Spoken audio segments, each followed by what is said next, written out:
بسم اللہ الرحمن الرحیم۔ اردو زبان کی تیسری کتاب۔ آج ہم اردو زبان کی تیسری کتاب شروع کرنے جا رہے ہیں۔ دعا کریں کہ اللہ تعالیٰ اس کتاب کو بھی خیر و عافیت کے ساتھ مکمل فرمائے۔ اس کتاب کو شروع کرنے سے پہلے میں آپ کو کچھ باتیں بتا دوں۔ سب سے پہلے تو اگر آپ نے اردو زبان کا قاعدہ پہلی کتاب دوسری کتاب نہیں پڑھی تو پہلے آپ ان کو مکمل کر لیں تاکہ آپ کے لیے اردو زبان کی تیسری کتاب کا پڑھنا آسان ہو جائے۔ ساتھ ہی ساتھ میں آپ کو ایک اور بات بتا دوں کہ اس کتاب کے اندر بھی الفاظ اور معانی آئیں گے جن کو ہمیں یاد کرنا ہے۔ ان کو یاد کرنے سے ہماری جو اردو ہے وہ اچھی ہوگی، یعنی سبق کے اندر جو ہم سبق پڑھتے ہیں ان کے اندر کچھ الفاظ آتے ہیں تو ان کے معنی ہمیں پتہ نہیں ہوتے، تو اگر ہم یہ الفاظ اور معانی یاد کر لیں گے تو ہمارے لیے اردو کو سمجھ کر پڑھنا آسان ہو جائے گا۔ جیسا کہ میں نے اردو زبان کی جب دوسری کتاب پڑھائی تھی تب بھی آپ کو بتایا تھا، تو آپ نے امید ہے کہ یہ الفاظ اور معانی یاد کر لیے ہوں گے۔ میں نے آپ کو بتایا تھا آخر کے اندر یہ الفاظ اور معانی آتے ہیں، آپ ان کو یاد کر لیں، تو امید ہے آپ نے یاد کر لیے ہوں گے یہ سارے معنی الفاظ اور معانی۔ اگر آپ نے یاد کر لیے ہوں گے تو کچھ جو الفاظ ہوں گے وہ آپ کے یاد ہوں گے اور کچھ نئے الفاظ اس سبق کے اندر آئیں گے اس کتاب کے اندر، وہ بھی آپ یاد کریں، ٹھیک ہے؟ تو چلیے کتاب کو شروع کرتے ہیں۔ کتاب کے اندر جو اسباق ہوں گے، جو سبق ہوں گے وہ تیز تیز پڑھے جائیں گے۔ اگر آپ کو ایسا لگے کہ سبق تیز پڑھا جا رہا ہے تو آپ یوٹیوب کے اندر ایک سیکشن ہوتا ہے، سیٹنگ کے اندر جا کر وہاں سے آپ میری جو میں تیز پڑھوں گا رفتار کو ہلکا کر کے سن سکتے ہیں۔ تو چلیے شروع کرتے ہیں۔ بسم اللہ الرحمن الرحیم۔ اردو زبان کی تیسری کتاب۔ خدا کی تعریف۔ تعریف اس خدا کی جس نے جہاں بنایا، کیسی زمیں بنائی کیا آسماں بنایا، پیروں تلے بچھایا کیا خوب فرش خاکی، اور سر پہ لاجوردی ایک صاحبہ بنایا، مٹی کے بیل بوٹے کیا خوش نما اگائے، پہنا کے سبز خلعت ان کو جواں بنایا، خوش رنگ اور خوشبو گل پھول ہیں کھلائے، اس خاک کے کھنڈر کو کیا گلستاں بنایا، میوے لگائیں کیا کیا خوش ذائقے رسیلے، چکھنے سے جن کے ہم کو شیریں دہاں بنایا، سورج سے ہم نے پائی گرمی بھی روشنی بھی،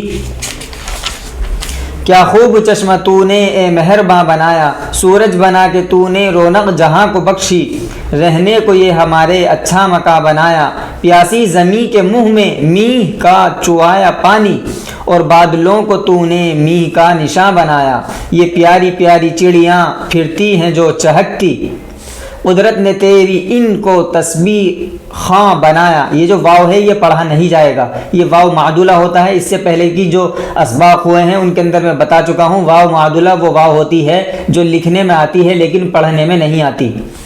تنکے اٹھا اٹھا کر لائیں کہاں کہاں سے، کس خوبصورتی سے اپنا پھر آشیاں بنایا، اونچی اڑیں ہوا میں بچوں کو پر نہ بھولیں، ان بے پروں کا ان کو روزی رساں بنایا، کیا دودھ دینے والی گائیں بنائی تو نے، چڑھنے کو میرے گھوڑا کیا خوش عنا بنایا، رحمت سے تیری کیا کیا ہے نعمت میسر، ان نعمتوں کا مجھ کو کیا قدرداں بنایا، آب رواں کے اندر مچھلی بنائی تو نے، مچھلی کے تیرنے کو آب رواں بنایا، ہر چیز سے ہے تیری کاریگری ٹپکتی، یہ کارخانہ تو نے کب رائے گاں بنایا، لاجوردی نیلے رنگ کا، خلعت لباس، تسبیح خاں تسبیح پڑھنے والا، خوشانہ اچھی باغ والا، صاحبہ چھپر، شیریں دہاں میٹھے منہ والا، روزی رساں روزی پہنچانے والا، رائے گاں بیکار۔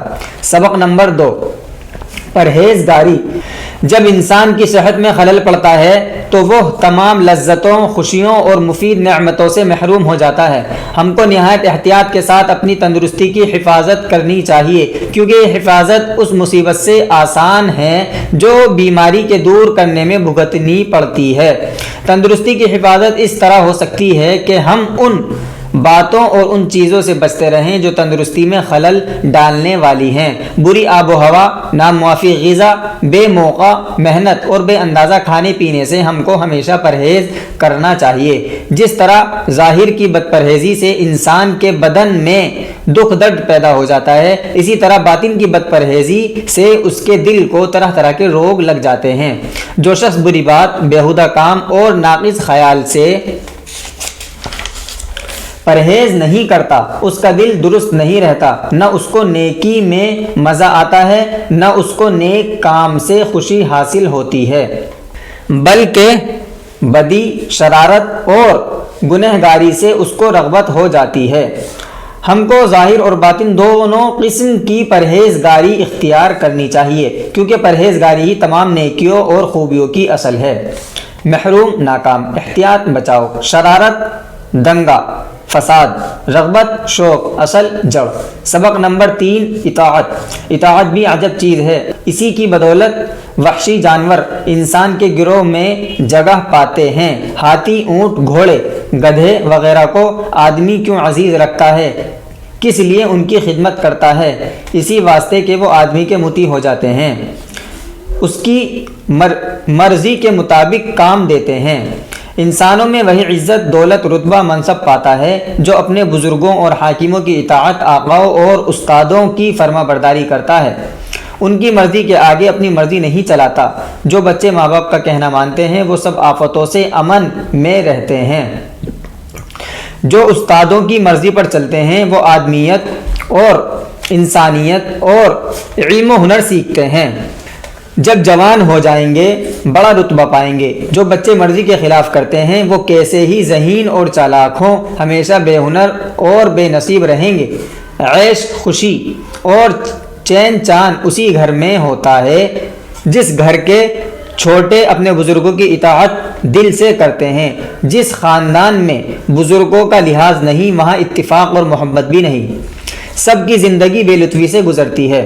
نوکر، ملازم، ماتحت وہی کام کا ہے جو اپنے آقا اور افسر کی ہدایت پر چلتا ہے، اس کے حکم کی تعمیل بلا عذر کرتا ہے۔ وہی فوج فتح پاتی ہے جو اپنے سردار کے اشاروں پر کام کرتی ہے۔ وہی کارخانہ رونق پاتا ہے جس کے ملازم مالک کی اطاعت کرتے ہیں۔ وہی ملک مالا مال اور نہال ہوتا ہے جہاں کی رعایا اپنے بادشاہ کا ادب، حاکموں کی اطاعت اور قانون کی پابندی کرتی ہے۔ جہاں کی رعایا سرکش اور نافرمان ہوتی ہے وہاں بے امنی، تباہی، بربادی اور مفلسی کے سوا کچھ نہیں ہوتا۔ یاد کرو ہجے اور معنی، یہ الفاظ ہیں، ان کے معنی میں بتا رہا ہوں۔ کاپی اور پینسل لے کر لائن کھینچ کر الفاظ لکھیں ایک جگہ اور دوسری جگہ ان کے معنی لکھیں تاکہ آپ کو یاد ہو جائیں۔ اطاعت فرما برداری، وحشی جنگلی، مطیع فرما بردار، مطابق موافق، منصب عہدہ، ملازم اس کے معنی ہے نوکر، آقا مالک، آفت مصیبت، ذہین سمجھدار، لحاظ ادب، تعمیل حکم ماننا، سرکش تکبر کرنے والا۔ سبق نمبر 4، ریشم۔ ریشم ایک کیڑے کے معدے کا لعاب ہے، اس کیڑے کو کرم پیلا کہتے ہیں۔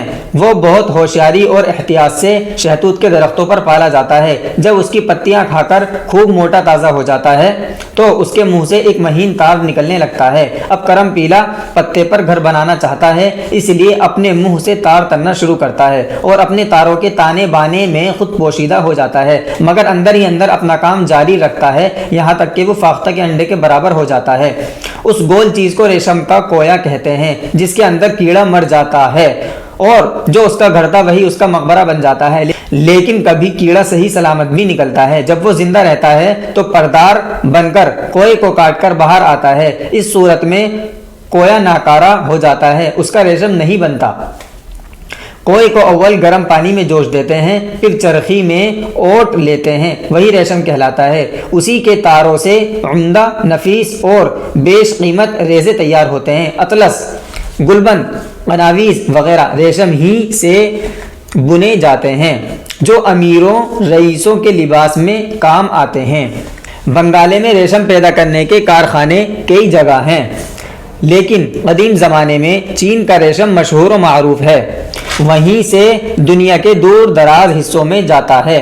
کسی زمانے میں روم یعنی اٹلی کے باشندے بڑے دولت مند اور عیش پسند تھے، نہایت رغبت اور خواہش کے ساتھ ایشیا کے ملکوں سے ریشمی کپڑا منگاتے اور اپنی پوشاکیں بناتے تھے۔ روم کے ایک بادشاہ کو خیال آیا کہ اگر یہ بیش بہا چیز ہمارے ہی ملک میں پیدا ہونے لگے تو بڑی منفعت حاصل ہو۔ اس منصوبے کے پورا کرنے کو شاہ روم نے 2 قاصد چین کی طرف روانہ کیے۔ انہوں نے بڑی چالاکی سے اپنا مقصد حاصل کیا، یہ چند کیڑے وہاں سے چرائے اور ایک بانس کی لاٹھی میں چھپا کر اپنے ملک میں لائے۔ کہتے ہیں کہ اس وقت سے روم میں بھی ریشم پیدا ہونے لگا۔ معدہ پیٹ، لعاب تھوک، کرم پیلا ریشم بنانے والا کیڑا، مقبرہ قبرستان، نفیس عمدہ، منفعت فائدہ، منصوبہ تدبیر، مقصد مطلب، قاصد ایلچی سفیر، ریزہ ذرہ ٹکڑا، اطلس ایک ریشمی کپڑے کا نام، قدیم پرانا، معروف مشہور، بیش بہا بہت قیمتی زیادہ قیمتی، عیش پسند آرام طلب۔ سبق نمبر 5، ایک مور اور کلنگ۔ از مؤلف، دم مور نے پھول کر دکھائی اور بولا کلنگ سے کہ بھائی کیا خوب ہے نقش اور کیا رنگ، دنیا مجھے دیکھ کر ہوئی دنگ، میری سی کہاں ہے آپ کی دم، کر سکتے نہیں مقابلہ تم۔ بولا اس سے کلنگ ہنس کر، ہاں آپ کے لاجواب ہیں پر لیکن نہیں کچھ بھی کام آتے، بچوں ہی کے دل کو ہیں لبھاتے، اڑنے نہیں دیتی دم تمہاری، لیتے ہیں پکڑ تمہیں شکاری۔ یہ کہہ کے پروں کو پھٹپٹا کے بولا اونچا ہوا پہ جا کے، آؤ کریں آسماں کا پھیرا، کچھ دم ہے تو ساتھ دو نہ میرا۔ منہ اپنا سا لے کے رہ گیا مور، تھا اس میں کہاں اڑان کا زور، بھاتا ہے جنہیں نرا دکھاوا، وہ لوگ ہیں مور کے بھی باوا، بس ان کو ہے ٹیپ ٹاپ کی دھن، شیخی کے سوا نہیں کوئی گن۔ دیکھیں کسے یاد ہے زبانی، مور اور کلنگ کی کہانی۔ رنگ کلر لاجواب بے مثال، نقش بیل بوٹے، اپنا سا منہ لہ کے رہ گیا، بات کا جواب نہ بننا۔ ناریل کا درخت، ناریل کا درخت جزیرہ لنکا میں کثرت سے ہوتا ہے، اس کی شکل تاڑ سے مشابہ ہے، اول اس میں کلیاں آتی ہیں، پھول کھلتے ہیں، پھر پھل لگتا ہے جو گولا سا ہوتا ہے، وہ گولا ایک سخت خول لکڑی کا ہے جس کے اوپر ریشہ دار غلاف چڑھا رہتا ہے، اس کے اندر سفید عرق دودھ کے مانند بھرا ہوتا ہے، وہ عرق رفتہ رفتہ غلیظ ہو کر جم جاتا ہے، وہ کھوپرا کہلاتا ہے اور بطور میوے کے کھایا جاتا ہے۔ لنکا والوں کی زندگی کا بڑا دار و مدار اسی درخت پر ہے، اس کا عرق پیتے ہیں، کھوپرا کھاتے ہیں، کھوپرے کا روغن نکالتے ہیں، اس کو گھی کی جگہ چاولوں میں ڈال کر نوش کرتے ہیں، اس کے ہرے پتوں پر کھانا کھاتے ہیں، پتوں کی رسی بنا کر کنویں سے پانی کھینچتے ہیں، اس کا ریشہ کوٹ کر جال بنتے ہیں، اس کے عرق سے تاڑی اور سرکہ بھی تیار کرتے ہیں، عرق سے ایک قسم کی شکر بھی بناتے ہیں، قیوے کے ساتھ ناریل کی شکر اور ناریل ہی کا دودھ ملا کر پیتے ہیں، ناریل کے خول سے حقہ، چائے نوشی کے پیالے اور چراغ بناتے ہیں اور چراغ میں ناریل ہی کا تیل جلاتے ہیں، شادیوں میں اس کے پھولوں کے ہار پہنتے ہیں، اس کی شاخوں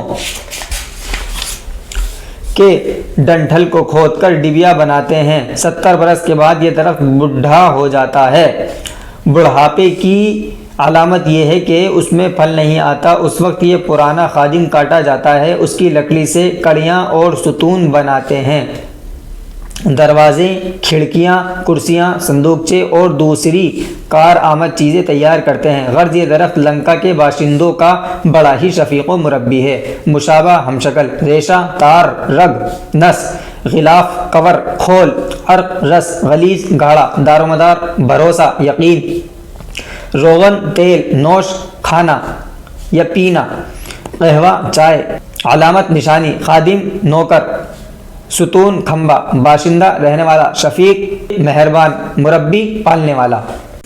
سبق نمبر 7، ورزش۔ ورزش انسان و حیوان سب کے لیے مفید ہے، وہ اعضاء کی قوت اور جسم کی صحت کو برقرار رکھتی ہے، جب اعضاء بیکار رہتے ہیں تو ان کی قوت روز بروز زائل ہونے لگتی ہے، اسی طرح ایک قسم کی محنت کرتے کرتے اکتا جاتا ہے، طبیعت سست اور کند ہو جاتی ہے، مگر ورزش کرنے سے اعضاء کی قوت بحال رہتی ہے اور بجھی طبیعت میں تازگی آ جاتی ہے۔ تازہ اور صاف ہوا میں ورزش کرنے سے ہاضمے کی قوت بڑھتی ہے، ہاضمے کی درستی سے تمام جسم چست و قوی رہتا ہے۔ جن لوگوں کو جسمانی مشقت یا ورزش کی عادت نہیں، ان کو اکثر بھوک کم لگتی ہے، اسی لیے ضعیف و ناتواں رہتے ہیں۔ جو آدمی نفیس غذائیں کھاتے ہیں مگر جسمانی ریاضت نہیں کرتے، وہ ان لوگوں سے کمزور ہوتے ہیں جو سادہ غذا کھاتے ہیں مگر ایسی مشقت کرتے ہیں جن میں تمام اعضاء پر زور پڑتا ہے۔ کاشتکار اور مزدور اسی سبب سے زیادہ مضبوط اور طاقتور ہوتے ہیں کہ وہ اپنے پیشے کی ضرورت سے کشادہ میدان کے اندر جسمانی محنت میں مصروف رہتے ہیں۔ غرض 100 دوا کی ایک دوا ورزش ہے، دوا کوئی ورزش سے بہتر نہیں، یہ نسخہ ہے کم خرچ بالا نشی۔ ورزش، جسمانی محنت، مفید، فائدہ مند، اعضاء، حصے یعنی اعضاء یہ عضو کی جمع ہے یعنی بہت سارے حصے، قائم، کھڑے رہنا، زائل، ختم، ہاضمہ، ہضم کرنے کی قوت، قوی، طاقتور، جسمانی جسم والا مشقت محنت، ضعیف کمزور ریاضت محنت، کشادہ کھلا ہوا، مصروف مشغول، بالانشین اونچا، ایک ایماندار لڑکا۔ یہ جو اس طرح کی نظم ہوتی ہے ایک سانس میں ایک پڑھنا چاہیے، اس کے بعد میں جو دوسرا والا ہوتا ہے اس کو بھی ایک سانس میں پڑھنا چاہیے، یعنی لہر بنا کر نظم کی طرح اس کو پڑھنا چاہیے۔ اس سے آپ کی اردو میں بھی روانگی آئے گی اور تیزگی آئے گی۔ جیسے میں پڑھ رہا ہوں اسی طرح آپ پڑھنے کی کوشش کرنا۔ ایک لڑکا ہے بڑا ایماندار، آزمائش ہو چکی ہے چند بار، ایک دن وہ نیک دل اور باحیا اپنے ہمسایہ کے گھر میں تھا گیا، آدمی بالکل نہیں وہ نام کو کیونکہ ہمسایہ گیا ہے کام کو، تازہ تازہ بیر ڈلیا میں بھرے بے حفاظت گھر کے اندر ہیں دھرے، آ گیا اتنے میں ہمسایہ وہاں کھیل میں مصروف ہے لڑکا جہاں، اپنے بیروں میں نہ پائی کچھ کمی ہو کے خوش لڑکے سے بولا آدمی، بیر یہ تم نے چرائے کیوں نہیں، کیوں چراتا چور تھا کیا میں کہیں، چور جب بنتے کہ کوئی دیکھا دیکھنے کو میں ہی خود موجود تھا، کچھ برائی آپ میں گر پاؤں میں پانی پانی شرم سے ہو جاؤں میں، واہ واہ شاباش لڑکے واہ واہ تو جوان مردوں سے بازی لے گیا۔ اس طرح اس کو پڑھیں، اگر اس طرح لہر بھی نہ بنے تو ایک سانس میں ایک پڑھیں، جیسا کہ واہ واہ شاباش لڑکے واہ واہ تو جوان مردوں سے بازی لے گیا، اس طرح پڑھیں۔ یعنی پڑھنا آپ کو ایک سانس میں ایک مصرع ہے، اس کے بعد میں دوسرا مصرع ایک سانس میں پڑھنا ہے۔ باحیا شرمدار، ہمسایہ پڑوسی، شمبا ہفتہ، شاباش خوش رہ، بازی لے گیا جیت گیا۔ سبق نمبر 9 گھوڑا۔ گھوڑا نہایت باتمیز، قوی، چالاک اور خوبصورت چوپایا ہے، اس سے انسان کو بہت کچھ منفعت اپنے کاروبار میں حاصل ہوتی ہے، سواری بھی دیتا ہے، بار برداری کے بھی کام کا ہے، گاڑی اور توپ گھسیٹتا ہے، یورپ میں وہی ہل چلاتا ہے، لڑائی کے میدان میں بھی انسان کا بڑا رفیق ہے، اس کے عیال اور دم ہوتی ہے، اپنے چاروں پاؤں سے چلتا ہے، اس کی چال رہوار، دلکی، پویا اور سرپٹ کہلاتی ہے، اس کے سم بیلوں کی طرح دو لخت نہیں ہوتے، وہ پتھریلے اور سخت رستوں میں چلنے سے گھس جاتے ہیں، سم کی حفاظت کے لیے لوہے کے نعل جڑ دیے جاتے ہیں، اس کے مختلف رنگ ہوتے ہیں اور اکثر وہ اپنے رنگ کے نام سے بولا جاتا ہے، جیسے کمیت، سرن، سمند، سبزہ، شرغہ، نقرہ، ابلق، مشکی۔ کبھی گھوڑا اپنے ملک کے نام سے مشہور ہوتا ہے، مثلا ترکی، تازی، عراقی، پہاڑی، کاٹھیا واڑ وغیرہ۔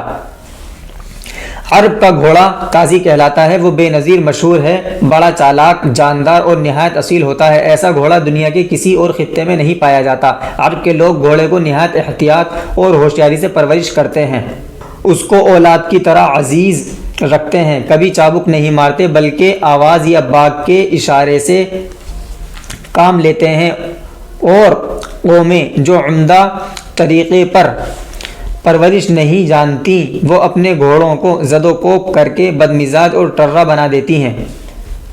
اب دنیا میں صحرائی گھوڑے بہت کم رہ گئے ہیں، صرف ایشیا اور امریکہ کے بعض حصوں میں صحرائی گلے پائے جاتے ہیں، جب ان کے سونے کا وقت ہوتا ہے تو دو ایک گھوڑے تمام گلے کی پاسبانی کیا کرتے ہیں، کوئی خطرہ پیش آتا ہے تو فوراً سوتوں کو ہوشیار کر دیتے ہیں۔ بار برداری بوجھ اٹھانا، عیال گھوڑے کی گردن کے لمبے بال، لخت حصہ، نعل خر مختلف الگ، اصیل اچھی نسل کا، خطے علاقے، زد و کوب مار پیٹ، صحرائی جنگلی، خطرہ خوف ڈر۔ سبق نمبر 10 حکایت۔ ایک گھوڑا اور ہرن دونوں ایک ہی چراگاہ میں چرا کرتے تھے، کسی بات پر باہم نفاق ہو گیا، ہرن نے اپنے نکیلے سینگوں سے مار کر گھوڑے کو چراگاہ سے خارج کر دیا، اب اس کو یہ فکر ہوئی کہ کسی طرح دشمن سے انتقام لیجیے، گھوڑے نے سوچا میں تنہا اپنے مخالف پر غالب نہ آ سکوں گا، اس لیے انسان سے مدد کا طالب ہوا، انسان نے اس کے دشمن کو واجبی سزا دینے کا اقرار کیا، لیکن اس شرط پر کہ اس کے منہ میں لگام دے، پشت پر زین کسے اور اس پر سوار ہو کے چلے۔ گھوڑے کے دل میں فتنے کی آگ بھڑک رہی تھی، وہ ان سب باتوں پر رضامند ہو گیا اور انسان کو اپنی پشت پر سوار کر کے دشمن کے مقابلے کو لایا اور بہت جلد اس کو شکست دے کر تمام چراگاہ پر قبضہ کر لیا۔ جب اس طرح گھوڑے کی دلی مراد بر آئی تو اس نے انسان کی حمایت اور رفاقت کا بہت بہت شکریہ ادا کر کے رخصت چاہی۔ انسان نے اس کی باگ پکڑ لی اور کہا، اے رفیق، میں تیری خوبیوں سے محض ناواقف تھا، آج تجربہ ہوا ہے کہ تو ایسا مفید اور کارآمد جانور ہے۔ میں چاہتا ہوں کہ تجھ کو اپنی خدمت میں رکھوں اور یوں جنگل میں آوارہ نہ پھرنے دوں۔ غرض انسان نے گھوڑے کو اگاڑی پچھاڑی لگا تھان پر باندھ لیا، گھاس دانے کا راتب مقرر کیا اور اس سے سواری اور بار برداری کا کام لینے لگا۔ اس وقت گھوڑے کو معلوم ہوا کہ خصومت اور نفاق کا نتیجہ یہ ہے کہ ہم دونوں اس عیش و آزادی سے محروم ہو گئے جو چراغاں میں حاصل تھی۔ رباعی: جب تک کہ سبق ملاپ کا یاد رہا، بستی میں ہر ایک شخص دل شاد رہا۔ جب رشک و حسد نے پھوٹ ان میں ڈالی، دونوں میں سے ایک بھی نہ آباد رہا۔ چراغاں چرنے کی جگہ باہم آپس میں نفاق، رنجش، جھگڑا، خارج کرنا، نکال دینا، انتقام، بدلہ، مخالف، مد مقابل، کینہ، بغض، حسد، رضامند راضی ہونا، قبضہ قابو پانا، حمایت طرفداری، رفاقت دوستی، محض صرف، آوارہ آزاد، خصومت جھگڑا، لڑائی، حسد جلن،